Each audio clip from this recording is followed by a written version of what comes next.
ETDR établissement Touba Darou Rahman mbokk yi kër gi ngeen di gis mu nekkoon ci état bu délabré nekkoon ci état bu doy waar mu amoon lu mu mel ba kenn ñemewu fa woon a dëkk yàlla dogal ñu jokkoo ak waa établissement Touba Darou Rahman ñu xaatim ay contrat war a jublu nag ci réhabilitation boobu kër xoolal ma ni kër gi meloon laataa mu yegg ci loxo établissement Touba Darou Rahman.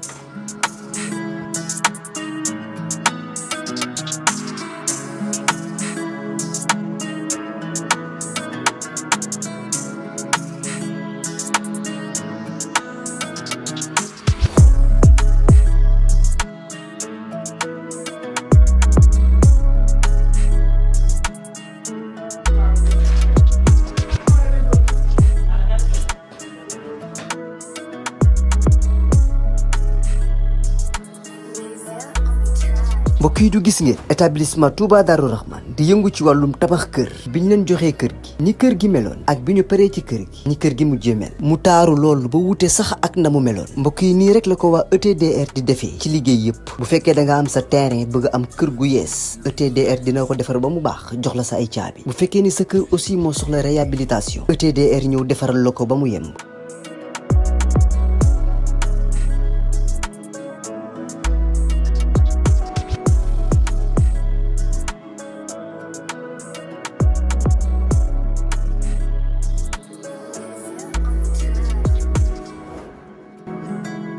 lépp lu jëm ci wàllu kër muy wàllu carreau plomberie électricité lépp ñoo la koy defal lépp lu ngeen waxtaanee ba juboo ETDR dina la ko defal ñi ngi nekk fii ci Pikine ci technopole bi ci yoonu arène nationale bi villa numéro 406 wala ngeen wooñu ci suñu numéro de téléphone muy le 77 575 50 25 wala 33 824 57 43 ku bëgg ci kër yu dernière génération yi kër yu bakkane yii kër yu noflaay yii tawal gaaw seeti waa ETDR établissement Touba Darou Rahman.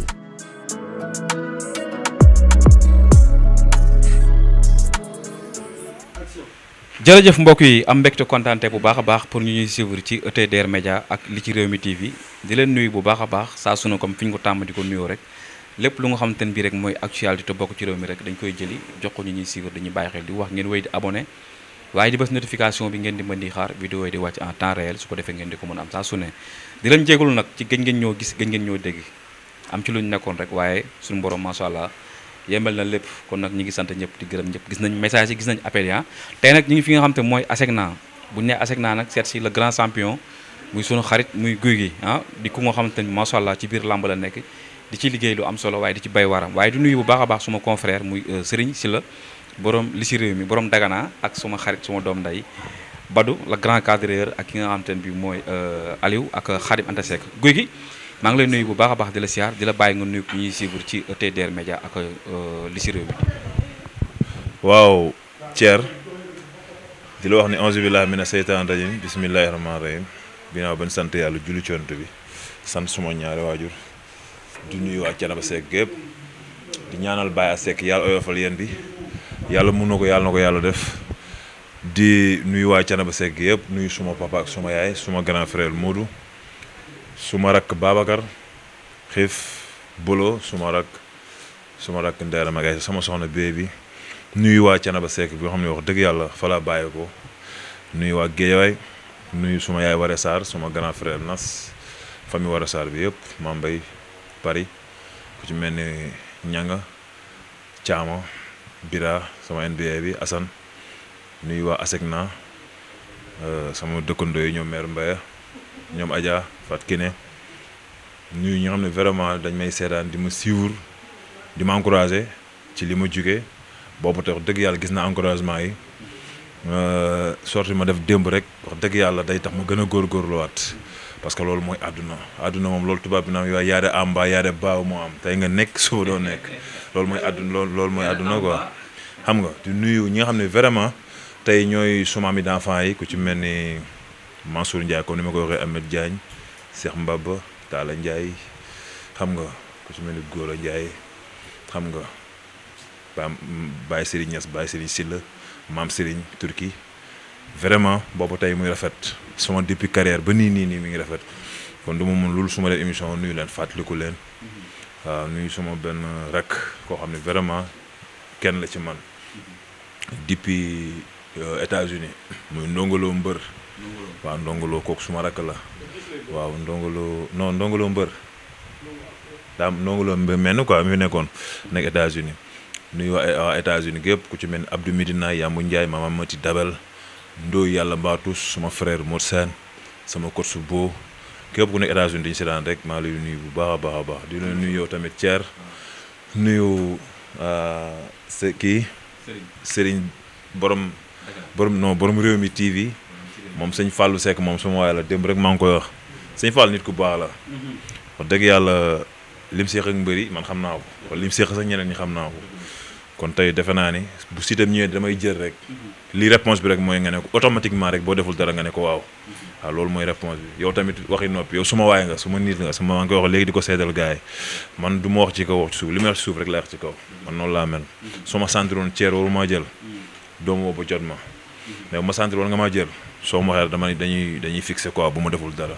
noonu laay dundee quoi du nuyu ñëpp di jégalu ñëpp di wax ni question réponse ba ci kanam rek après ñu. am na solo tey dañu ñëw nag fekk la macha allah nga sañ ci surtout chemise noir et blanc takk say li nga xam ne mooy solo net xaw a kii tuuti. mais ni muy xeeñee denc. dama rus sax gisoo ni muy xeeñee denc man mënu ma sol ay su ma ko solee. bu muy dem oto bi day arrière ba fii ma dugg. yàlla te ay dox nii sax du ma ko def. sañse boole sañse lan te laa sol ak jiit. non yow saa yooyu. doon jamono yi ma koy tàngal may doog a jóge États-Unis nga naaw 2011 2012 jamono moom damay dund hardcore bi quoi Tupac. nigga life goes on man. mais dañuy gis Gouye Gui depuis sa combat ak Ada Fass nga jógee ci ba léegi gis nañ Gouye Gui mu làqatu nekk ci ruqam communication bi bëriwul lan la défaite bi nga jóge la wala Gouye Gui dafa am lan la moom la gars yi di laajte luy problème bi. waaw mais tamit Thier loolu dinaa sawar di ci wax parce que tamit mënoo jóge ci combat xam na ko dëgg yàlla mënoo ko woon waroo ko woon mën a perte quoi bi yàlla jàllee nag quoi parce que yàlla nag moo fi nekk. mënoon naa nekk à top pare ci côté yëpp côté mystiquement physiquement pratiquement lépp daal ñëw ñàkk mais ñëpp gis nañ li ma gën a may courage sax may ma sens ñëpp gis nañ bi ma ñëwee esaat benn wax ngay la ñuy wax kon loolu sant yàlla bi ma mënoon gën a métti ma nekk top ñëw ñàkk mais ñëpp dañu wax naan lan moo tax Ada Fass di taxaw Gouye Gui ay 1 minute wala 2 minutes waaw kon loolu sant yàlla te loolu tax mu am sauver journée bokk na ci combat bu yàq bokk na ci combat bu metti blessure yëpp bokk na ci tamit man defe naa ne suma préparation yow am nga loo ci xam am na fu ma tolloon au top mais jaam pexem yàlla dogalam li lay dal doo ko xam lan la te sunu borom nag moom tawat moom wér bu mu ñu teg rek dañ ci ànd ak moom far yàlla mu teg ñu loolu avant combat bi di ñëw duñ mën lu dul ñu war a yëg di sant coach Njiim quoi xam nga ko def waa Njiim waaw coach Njiim waaw ku baax koo xam ne wax dëgg yàlla su ma découragé wul ba nii yàlla ak moom la quoi ni nii personne bu ma fekk sama combat pour jàpp ci mais moom mook Cheikh suma médecin Cheikh maa ngi koy nuyu bu baax vraiment jàpp nañ ci côté moralement ak côté sentiment ak côté lépp ba man ma mën a taxawaat am courage pour bëri quoi kon yaakaar naa ne moom xam na man xam naa Cheikh xam na yàlla xam na man defe naa ne am na sax lu mu jot a expliqué bi ma defee émission ba pare te loolu gën na maa dugalaat ci làmb parce que mënoon naa bëree par rek ñëw comme ni ñu koy defee damaa feebar damaa nangam mais pratiquement bu la waxee da nga ni Gouye Gui mi dafa yeb ay mbokkam bay dem di bëre ji wala Gouye Gui mi day foyee bakkanam ba dem bëre ji parce que man tamit góor yàlla am na yoo xam ne moom saay damay jàpp dama ko war a dóor rek jóge fii quoi waaw dem xool leneen mais daal waxtaan naa ak suma staff maa ngi suma koy maa ngi toog nekk ci lu ma nekk maa ngi def benn séance dawi suñ demee ba war a nekk ci rek incha allah nekk carrément comme ni ñu ko defee nii dañu ko defee ñu fekk ñu saal ñu xam ba xam ñu ngi ci wala nekkuñu ci quoi incha allah. mais il est temps est-ce que tey jaaduwul tey comme Gouye ku xam Gouye Gui 2013 2014 Gouye Gui bi ñu xamoon ci simpi Gouye Gui lu mu jàpp moo ko moom Gouye Gui ak beneen façon ak beneen état bu mu indi ci biir làmb mais ku xool sa 2 dernières sorties yi nga xam ne génne nga ko duñu xàmmee Gouye Gui lan mooy problème bi est-ce que tey tax jotul tey Gouye Gui taxaw xool lan mooy problème am. waaw loolu mënul ñàkk tamit comme li ma la wax rek. lu ñëw rek da nga koy nangu mais man boo ma fekkee fu may entraîner da nga naan kii yaa lan la parce que tamit lépp lu ñuy teg nit kuy entraînement dañ ma koy teg te dama koy nangu te dama koy teg pratiquement ni ma ko war a tegee te loolu mooy àdduna moom sooy bu lépp jàllee da nga koy bàyyi ci loxo yàlla li may wax sama course du ma bàyyi ma fenn laay géey wala ngaylum au passage di nuyu ngaylum bu baax ak waa ak Mor Faram ku ci mel ni tey xam nga Djili Wade père Djili ku baax ak suñu président Pathé Sylla ñoom dañ doon waxtaanee combat bi lépp ñoom amul leen loolu ci surtout parti si la kon moo tax bi mu amee rek boo gisee kenn génnul si ñoom te ñoo école Mor Fadam kon ni ma ko waxee école Mor Fadam benn entraîneur la am waaw mooy Ngéylu président parti si la jilaat sama secrétaire sama ménager loolu mooy yëngal école bi waaye loolu moom saa loolu ñu naan booy naan par la force dinañ ko dégg ah yooyu saa yi loolu la xam nga école bi moom saa yi am naa fa ay xale am naa fa ay rakk su may rakk yoo xam ne wax dëgg yàlla bu ma jógee ñu jug su ma demee ñu dem su ma waxee ñu wax su ma nee bàyyi la ñu bàyyi waaw sumay rakk lañ te loolu du deñ waaw loolu moom du deñ te kon def na ñoom xam nañ man xam na yàlla xam na li des nag moom saa yi nañ ci nekkee rek ci nekkee bi ñëwaat daal ànd ak entraîneur yi comme ni ma la waxee ñu nekkaat ci rek mais nañ ci nekkee rek. ci lan lañ ko mën a xaar ak ci yenn adversaire lañ ko mën a xaar parce que mënoo jógee ci. Reug Reug Gouye Gui commencé na kañ nga ma gëj a dégg kañ nga ma gëj a gis commencé na nag ndax saako bu ci dara nekkul du taxaw xam naa nag bi ci tuuti nekkee rek laa xaw a kii ma ni xaaral mu yëngatu bourse waaw te bi ma yëngatoo defe naa ne def na effet quoi. non bu baax def na effet waaw. moment bi kon Gouye Gui kan la jàpp ni kat adversaire la ci biir làmb te làmb war na ko boole. moom yow Thier xam nga làmb loolu moom xam nga làmb du loo xam ne da ngay toog di wax boo waxee rek ñu ni préparé nga mbër mi loolu moom dañ koy bàyyi Xaari Anta mi nga xam ne xam nga moom mooy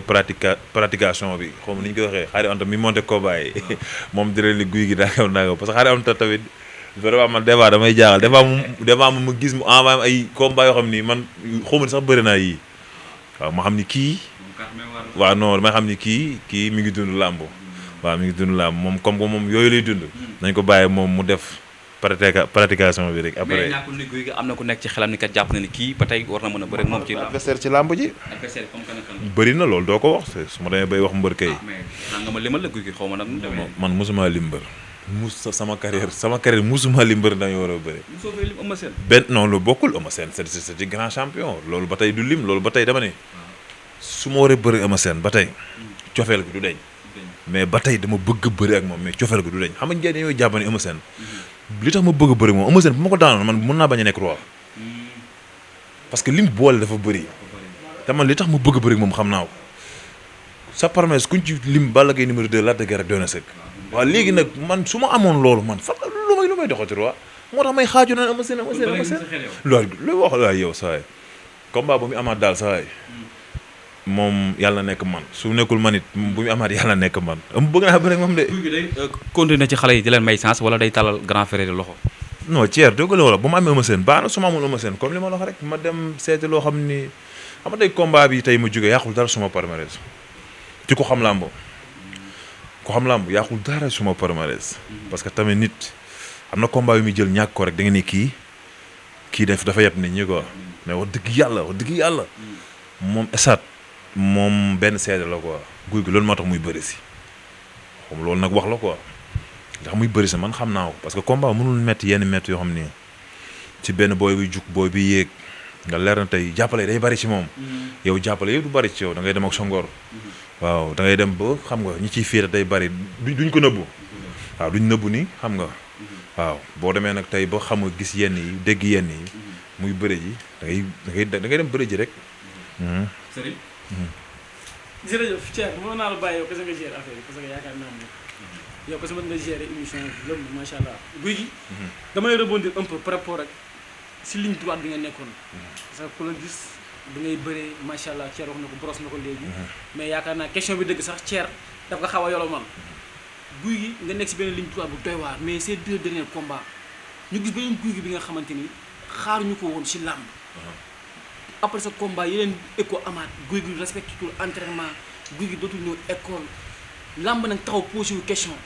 ni ëllëgu Gouye Gui si làmb lan la. waaw loolu Serigne ñi koy wax loolu moom saa xam nga nit ki moom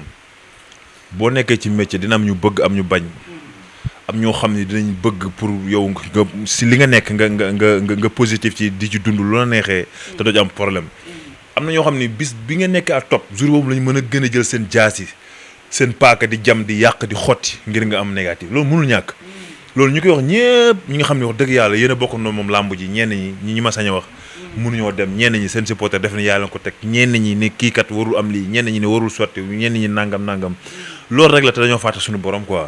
waaw dañoo faat suñu borom. mais loolu par moom rapport ak entraînement yi Ndour daawoo ko woon def si école bi daawoo woon contact daawoo woon def dara yooyu yéen éclaircissement. non loolu passé nañ ci Serigne loolu yow kon yow. Serigne mais guy gi am Serigne na nga Thier xamante ni lamb Thier waxal ak Serigne waaye Thier waxal ak Serigne. dafa am na nga xamante ni lamb ñoo koy laajte te man du mu fi ñëw ba dem nag li nga xamante ni internet duñ ko bëgg a xam te du la ko laaj guy gi Serigne loolu weesu nañ ko. ay doo entraîné ci école bi loolu du actualité. mais yaa ngi si lamb ji ba léegi. waaw déggoo li ma dama ni loolu du actualité boobu jàll na avant muy bëri laa ci tontoon wax naa ci waxaat naa ci loolu jeex na jàll na. man maa école it Mor Faram. Mor Faram dama jox du fi bàyyi puso bàyyi ma ko mu réer. Thier li ma dugal ci école bi nit musu ko ci dugal. man li ma dugal ci école bi. ci xaalis ci blouson ci popularité ci capacité. ba école it Mor Faram ba tey man la ko yàlla séddee. ndamoo ma ko nag bàkkoo ma ko dafa tombe ci suma ay. parce que kenn ku ne ak sa bidiw kenn ku ne ak sa ay ni politiciens yi kenn ku ne toll sa bidiw ni la mbër yi toll ku ne sa bidiw ni la tey kenn ku ne mbër moo xam ne mbër mu ndongo di dem toll ci sa bidiw comprendre nga kon du ma ñëw ba tey jii yenn question yi wala yenn wax yi ma di ko tontu parce que tamit loolu sama rôle li sama rôle mooy maa ngi ci xam nañ ñi xam ñi bëgg xam quoi waxuma la ku bëggul xam quoi waaw mais ki bëgg xam na quoi waaw yee. ETDR établissement Touba Darou Rahman en partenariat avec la société chinoise Shanghai Binga Industriel Co.Ltd gannaaw liggéey bu ràññeeku bi ñu amal fii ci Sénégal ba ñëpp ràññee leen ci établissement Touba Darou Rahman dem nañu ba Chine signé fa benn contrat ak benn société bu mag bu nekk ci dëkk boobu société bi nag mooy Shanghai Binga Industriel Co.Ltd ngir mu représenté leen fii ci Sénégal yore exclusivité wu marque bi kon nag gars yi yéen ñi amoon njaaxle lool ci yenn matériels yi contacté leen gaaw ETDR ndax mooy jaay yii le matériel am nañu ay pelle mécanique ku ne xam na ni mu mel ñu doon wër chargeur boo ñëwee ci ETDR di nga ko fa fekk tractopelle de dernière génération am nañu ko ay poquelin excavatrice yi nga xamante ne ni moom ngeen doon gis yàgg ko rêvé boo ñëwee ci ETDR ñu teg ko ci sa loxo ba ci bulldozer D8R yi nga xamante ne ni mooy yu mag a mag yi am nañu ko contacté leen gaaw ETDR li nga xamante ne ni moom mooy liggéey ak société chinoise bu mag bii foo mën a nekk ci réew mi ñu livré lu ko te doo ci fay dara ndax loolu lépp day bokk ci prix de vente bi bu la neexee ñu jaay la machine bu bees tàkk wala sax ñu jaay la deuxième main ETDR établissement Touba Darou Rahman mooy dox ci sa diggante yow ak société bi nga xamante ne ni moom mooy Shanghai Binga Industriel Co Ltd ngir nga jot ci sa machine bi nga commandé te doo ci fay lu bari bu weesoo dédouanement établissement Touba Darou Rahman encore plus proche de vous pour plus d'informations contactez-nous au 77 575 50 25 ou le 33 824 57 43 ETDR établissement Touba Darou Rahman yéen la fi nekkal